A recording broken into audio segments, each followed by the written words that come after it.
Então, né, nessa já bem pertinho da comemoração do Natal, nós estamos lendo aqui o Evangelho de João, né, e pensando sobre este acontecimento, né? Jesus realmente nasceu e ele existiu e esteve aqui entre os homens nós estamos meditando aqui no Evangelho de João e nós descobrimos, né, que no início da fé cristã aqueles apóstolos eles tinham plena convicção que Jesus ele não somente havia nascido, né, como um descendente do rei Davi, né, em cumprimento às profecias do Velho Testamento sobre a vinda do Messias, mas também que Jesus ele existia como filho de Deus com o Pai antes da fundação do mundo, antes de que todas as coisas viessem a ser criadas.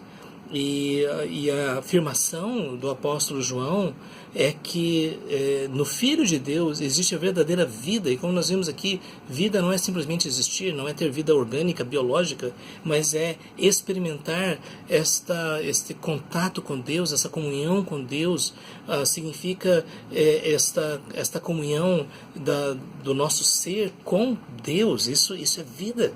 Porque ele é a fonte da vida, mas infelizmente muitas pessoas vivem na escuridão porque tentam encontrar o sentido das suas vidas em outras coisas. Deus nos criou para ele, é nele que nós realmente nos encontramos. Como já disse um pensador do passado, existe um vazio em nosso coração que só Deus pode preencher.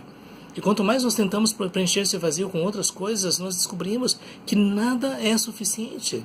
Algumas pessoas pensam num relacionamento, outras pessoas pensam em ganhar muito dinheiro, sucesso, fama, aventura, emoção e coisas assim. Mas o fato é que sempre fica esse vazio, sempre fica esse ponto de interrogação. Será que a vida é só isso? E o fato é que quando nós descobrimos que Deus é a fonte da nossa vida e nós começamos a desfrutar de um relacionamento vivo com Ele, nós descobrimos que nele existe uma fonte inesgotável de vida. Então, por isso que o próprio Jesus disse: eu sou o caminho, a verdade e a vida. Ninguém vem ao Pai senão por mim. É através de Jesus, do Filho de Deus, que nós temos acesso à fonte da vida. Por isso que o texto diz que Ele mesmo é a própria vida. No versículo 6, né, do Evangelho de João, capítulo 1, diz: houve um homem enviado por Deus cujo nome era João. Então, até agora nós estamos falando sobre algo que Deus fez a partir da história, né? Antes da própria história, o Filho existia com o Pai, mas agora nós temos aqui uma questão específica na história. Houve um homem chamado João. Esse João aqui é o João Batista. E ele foi enviado por Deus, foi Deus que diz: João, você tem uma missão. E o texto aqui diz: este veio como testemunho para que testificasse a respeito da luz. Então, a tarefa de João não era chamar atenção para ele. A tarefa de João era apontar para a verdadeira luz. Por isso que Jesus mesmo disse: eu sou a luz do mundo. Então, essa verdadeira luz que ilumina o nosso caminho, que ilumina o nosso relacionamento com Deus, é Jesus. E aqui o texto diz: veio como testemunha para que testificasse a respeito da luz, a fim de todos virem a crer por intermédio dele. Então, João Batista tinha a tarefa de dizer: olhem para Jesus, porque ele é a luz. E quando as pessoas olhavam para Jesus e criam nele, confiavam nele, experimentavam essa transformação. Como João diz lá na frente, né, quando Jesus falou sobre o novo nascimento: se alguém não nascer de novo não pode ver o reino de Deus. É por isso que a verdadeira luz não é fruto simplesmente da nossa capacidade intelectual, da nossa capacidade filosófica, é muito mais uma experiência espiritual, é uma experiência transformadora, é aquilo que Jesus chama de novo nascimento, que acontece pela ação sobrenatural, especial do Espírito Santo dentro de nós. E aqui esse homem chamado João, né, João Batista, ele veio dar testemunho disso e disse: olhem para ele. Tanto é que um pouquinho mais na frente, quando Jesus se aproxima de João Batista aponta para ele, para Jesus, e diz: eis o Cordeiro de Deus que tira o pecado do mundo. E desde já nós vemos uma questão interessante aqui: o acesso para a presença de Deus era através do Cordeiro de Deus. E os judeus sabiam muito bem que o Cordeiro era um animal que era levado para o sacrifício. E eles não conseguiam associar com a profecia de 700 anos antes de Jesus, de que o Messias ele seria torturado e morto no lugar das pessoas, para pagar pelos seus pecados, pelos pecados, né, daquelas pessoas. Então, João Batista ele veio para dar esse testemunho. E aqui ele diz bem claro, né? João Batista não era a luz. Então, João Batista não era o Messias. Ele foi o maior de todos os profetas, o próprio Jesus disse, mas ele não era o Messias. Né? Mas veio para que testificasse da luz. Então, João Batista, a missão dele não era chamar a atenção para ele, mas era apontar para Jesus a verdadeira luz. A saber, a verdadeira luz, que vindo ao mundo ilumina todo homem. E aí está a questão. Essa luz que vem ao mundo, o mundo que está em escuridão, o mundo que está envolto em trevas, no pecado, na imoralidade, nos vícios, na violência, no ódio. Para este mundo vem a luz. E é por isso que até a profecia messiânica diz que no meio das trevas se viu uma grande luz. E essa luz é o próprio Filho de Deus. E essa luz ilumina a todo homem. Daí você percebe que a ideia de iluminação é que a luz, que é o Filho de Deus, vem para dissipar as trevas da ignorância, do pecado, da crueldade, do ódio, da falta de Deus. E Jesus vem trazer essa luz. E na verdade ele é a própria luz. Uma coisa que nos chama a atenção também nesse texto é que João diz: o verbo estava no mundo. O mundo foi feito por intermédio dele, mas o mundo não o conheceu. O que nós temos aqui é que Jesus, como Filho de Deus, que existia desde toda a eternidade, ele estava presente espiritualmente na história. Então, nós temos essa informação do apóstolo Pedro, de que o Espírito de Cristo é que estava nos profetas do passado. É por isso que todas as profecias se cumpriram. Porque o próprio Filho de Deus estava movendo, impulsionando aqueles profetas a registrar as profecias chamadas messiânicas. Então, este verbo, esta palavra, estava no mundo e trazendo esta revelação. Mas a maior parte das pessoas simplesmente não reconheceu. O texto diz aqui, mas o mundo não o conheceu. E aqui quando diz o mundo não o conheceu, o mundo não reconheceu que de fato ele era o Messias, que ele de fato era a luz. Veio para o que era seu e os seus não receberam. E aqui nós temos algo tão triste, porque os judeus, eles é que receberam as profecias. Foi o povo escolhido por Deus para ser o veículo da promessa, para que a promessa chegasse até nós. Foram eles que receberam todas as profecias através dos séculos. Mas o fato é que os judeus não o reconheceram. Os judeus não conseguiam ver em Jesus o verdadeiro Messias. Até hoje ainda, não é? Judeus, que muitos que moram lá em Israel, eles dizem: Jesus não pode ter sido o Messias de Israel. Porque a expectativa que eles tinham do Messias era um Messias político, era um Messias militar, um governante, um rei que iria desbaratar os inimigos, expulsar os inimigos. A ideia da profecia era de que a partir de Jerusalém todas as nações da terra seriam governadas pelo Messias, como se fosse um governante mundial. Então, quando Jesus veio, ao invés de iniciar essa campanha de dominação militar através de sinais e prodígios, como foi com Moisés, o que nós vemos é Jesus cheio de compaixão e misericórdia, curando, salvando, transformando as pessoas, mas muito diferente daquela expectativa que os judeus tinham.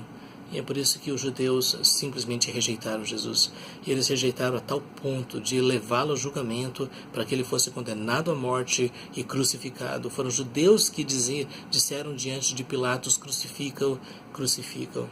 Então, os judeus, em primeiro lugar, deveriam reconhecer que Jesus era o Messias, mas simplesmente isso não aconteceu. Alguns reconheceram, né? Todos os apóstolos de Jesus eram judeus. O apóstolo Paulo era judeu. Muitos judeus reconheceram a Jesus como Messias, mas muitos também não receberam. Mas veja o que nós temos agora no versículo 12. Mas a todos quantos o receberam, deu-lhes o poder de serem feitos filhos de Deus, a saber, aos que creem no seu nome.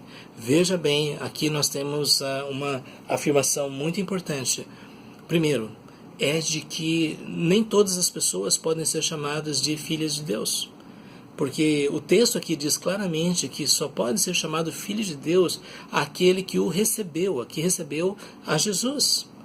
Então, existe uma ideia muito comum em nossa cultura de que todas as pessoas, por definição, são filhos de Deus. Mas aqui nós temos essa declaração direta de que são filhos de Deus somente aqueles que receberam a Jesus como Messias.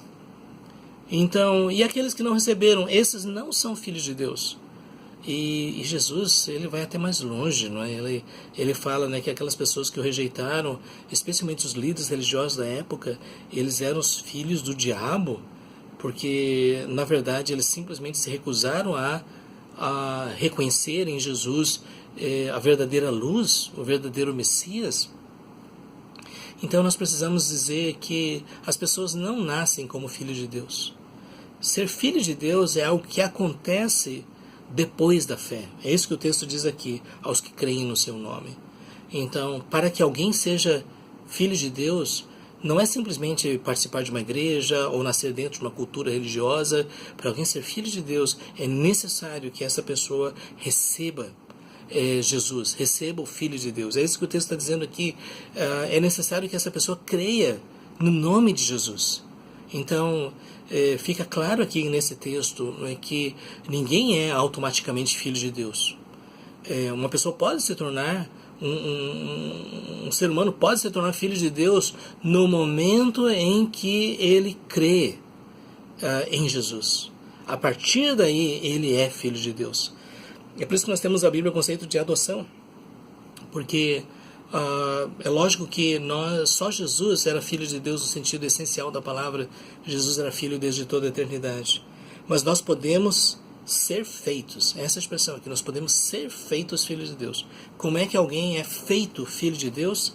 É recebendo a Jesus. E o que significa receber a Jesus? Significa crer nele. Então, por isso que eu creio que é muito importante nós lembrarmos disso. Não é? Tem pessoas que dizem, eu também sou filho de Deus. Como é que alguém pode saber se é filho de Deus ou não? A pergunta básica é, houve um momento na sua vida que você recebeu Jesus, você creu nele, e aqui está uma coisa importante sobre crer no seu nome.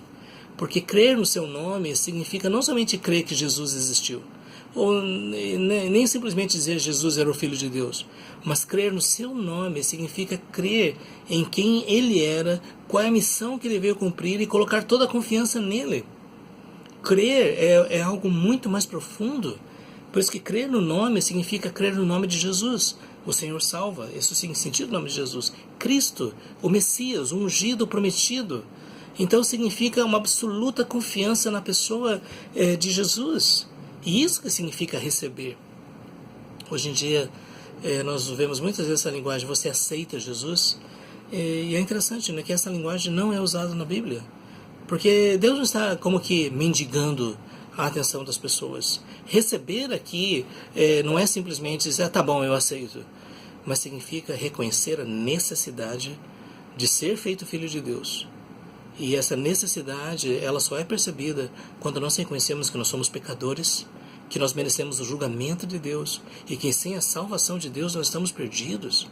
Por isso que receber aqui não é um favor que nós fazemos para Deus, mas é uma iniciativa de fé, de dizer, eu reconheço que eu sou pecador, reconheço que estou perdido e que somente através de Jesus eu posso ter vida. Essa é a verdadeira fé. E é por isso que para receber Jesus há necessidade de um profundo arrependimento, um profundo reconhecimento da nossa necessidade, da nossa condição. Porque se uma pessoa olha para si e diz, eu até que não sou uma má pessoa, eu acho que se Deus for olhar para a minha vida, ele vai reconhecer que eu mereço entrar no céu. Uma pessoa que pensa assim simplesmente não entendeu por que Jesus foi enviado. Receber Jesus significa, em primeiro lugar, esse profundo reconhecimento da nossa culpa diante de Deus e da justiça de Deus em nos condenar se nós não nos arrependermos. E receber a Jesus também significa reconhecer que em Jesus nós temos o perdão dos pecados e a salvação. E é por isso que aqueles que creem no seu nome dizem, eu creio que Jesus é o Messias prometido, ele é o meu Senhor, ele é o meu Salvador. E a pergunta é, você já recebeu Jesus? Isso já é uma realidade na sua vida? porque ninguém nasce filho de Deus. E é uma pena, porque às vezes, eu nasci nessa religião, então essa é a minha tradição. O que João está afirmando aqui é que há uma necessidade de ser feito filho de Deus. E isso só acontece quando nós recebemos o Filho de Deus em nossas vidas. Isso significa quando nós cremos no nome dele, nós cremos em quem ele é, e nós confiamos nele de todo o coração. E aqui o texto nos diz, né, de que esses que se tornam filhos de Deus, eles não nasceram do sangue, nem da vontade da carne, nem da vontade do homem, mas de Deus. Aqui João já começa a falar sobre a realidade do novo nascimento. Porque se uma pessoa chega a esse ponto de ser feito filho de Deus, ela não é feito filho de Deus por causa de sua descendência genética, porque seus avós criam, seus pais criam. Não é uma questão do sangue. Também não é uma decisão minha deliberada de hoje em diante eu vou ser uma pessoa obediente a Deus, eu vou procurar fazer tudo certinho e isso vai me dar condições de ser feito filho de Deus. Não, na verdade ninguém tem esse poder. E nem da vontade do homem, não é? E eu creio que nós podemos aqui dizer, né, de que ninguém tem o poder de gerar essa nova vida na vida de outras pessoas. Sabe, nós podemos ter pessoas perto de nós, mas nós não temos o poder de gerar nelas vida. Isso é uma coisa que só Deus pode fazer. E é por isso que essas três afirmações, os quais não nasceram do sangue, nem da vontade do homem, nem da vontade da carne, nem da vontade do homem, mas de Deus, é para mostrar que essa transformação ela vem de Deus. Ela não é uma obra humana, não é algo que nós fazemos. Porque, na verdade, qual é o ser humano que, morto em delitos e pecados, tem condições de dar vida para si mesmo? O fato é que a vida tem que vir de fora, e esta vida vem do poder de Deus. E aqui está a ideia do novo nascimento. Você pode ter nascido da carne, você pode ter uma história de uma família tradicional, você pode ser uma pessoa bastante decidida e que consegue realizar muitas coisas.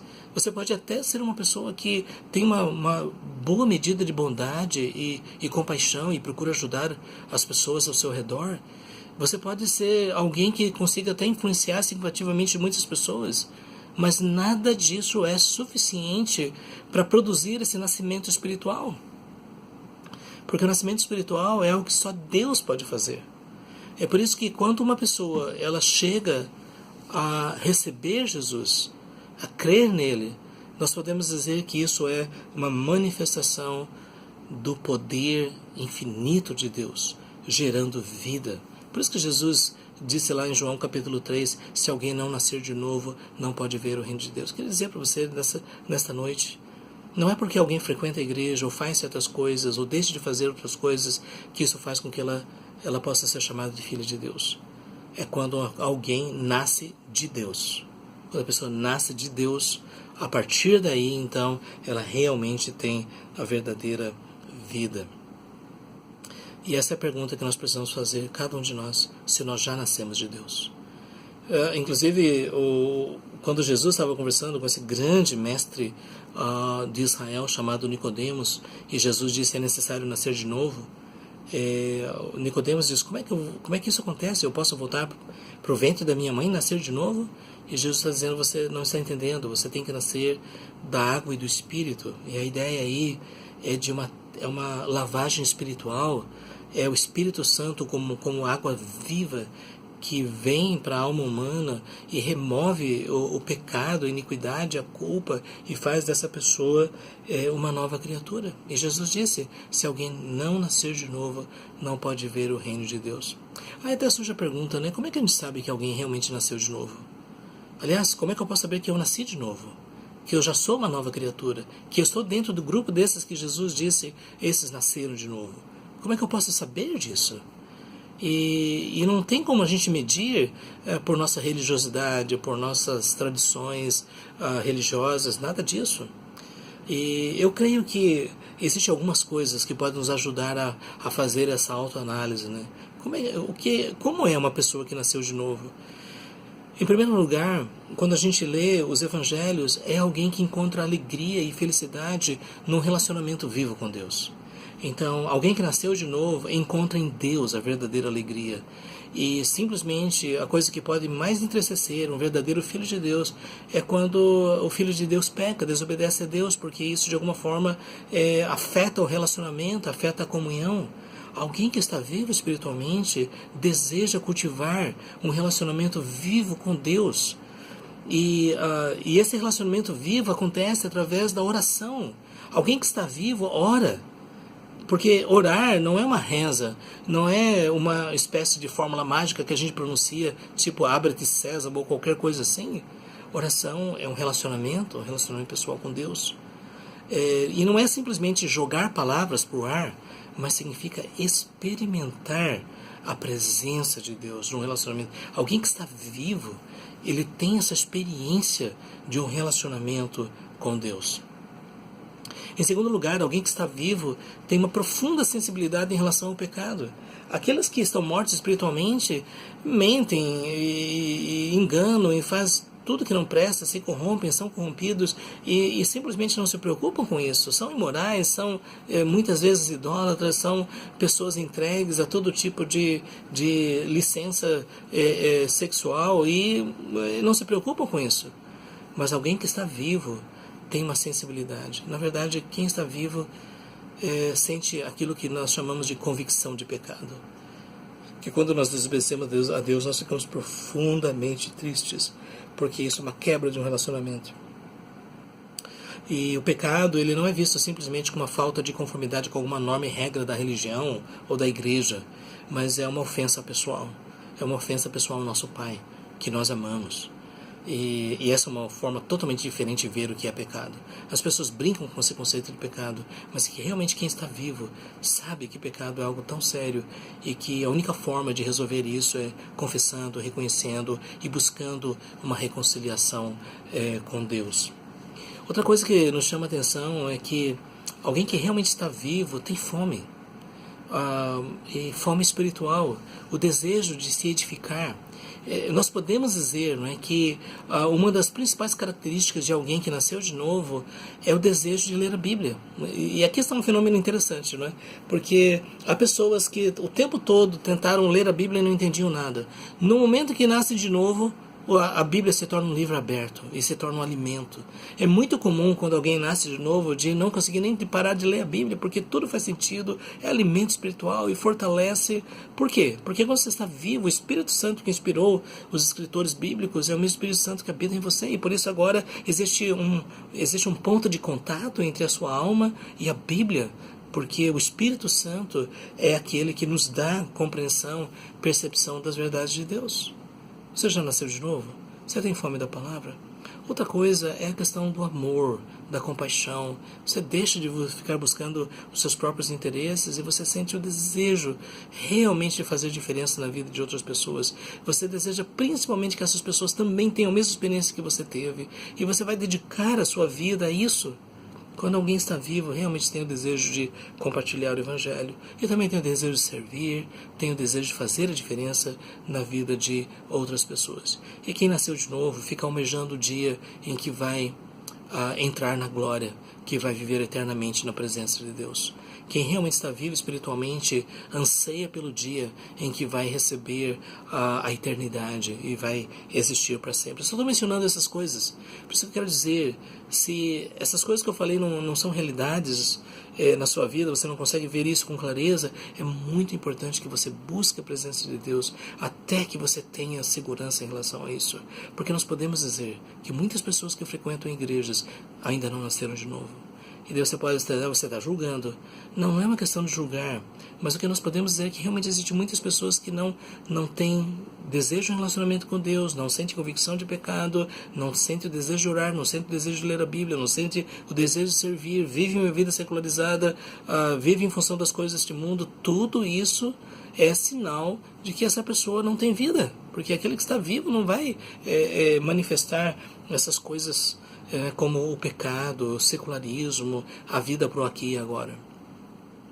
E esse texto mostra, né, que aqueles que nascem da vontade de Deus, aqueles que nascem de Deus, eles demonstram essa transformação. E finalmente, e o Verbo se fez carne e habitou entre nós. E aqui está o verdadeiro sentido do Natal. É que o Filho de Deus, ele veio habitar entre nós. Ele nasceu como bebê na manjedoura lá em Belém.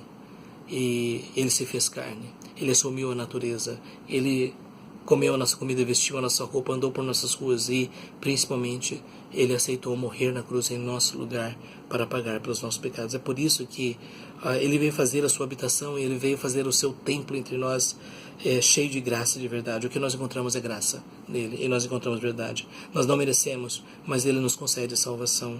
E aquilo que para nós era um mistério, hoje nós vemos que nele existe a verdade. E eles dizem, nós vimos a sua glória, glória como do unigênito do Pai. João e os outros apóstolos são testemunhas dessa realidade. Hoje nós não podemos mais ver Jesus fisicamente, mas nós podemos experimentar a sua presença, porque Jesus disse, para aqueles que crerem nele, Jesus disse, eu estou convosco todos os dias, até a consumação do século. Que você possa dizer, eu quero também ser um filho de Deus. Que Deus abençoe a sua vida, né? E até o nosso próximo programa.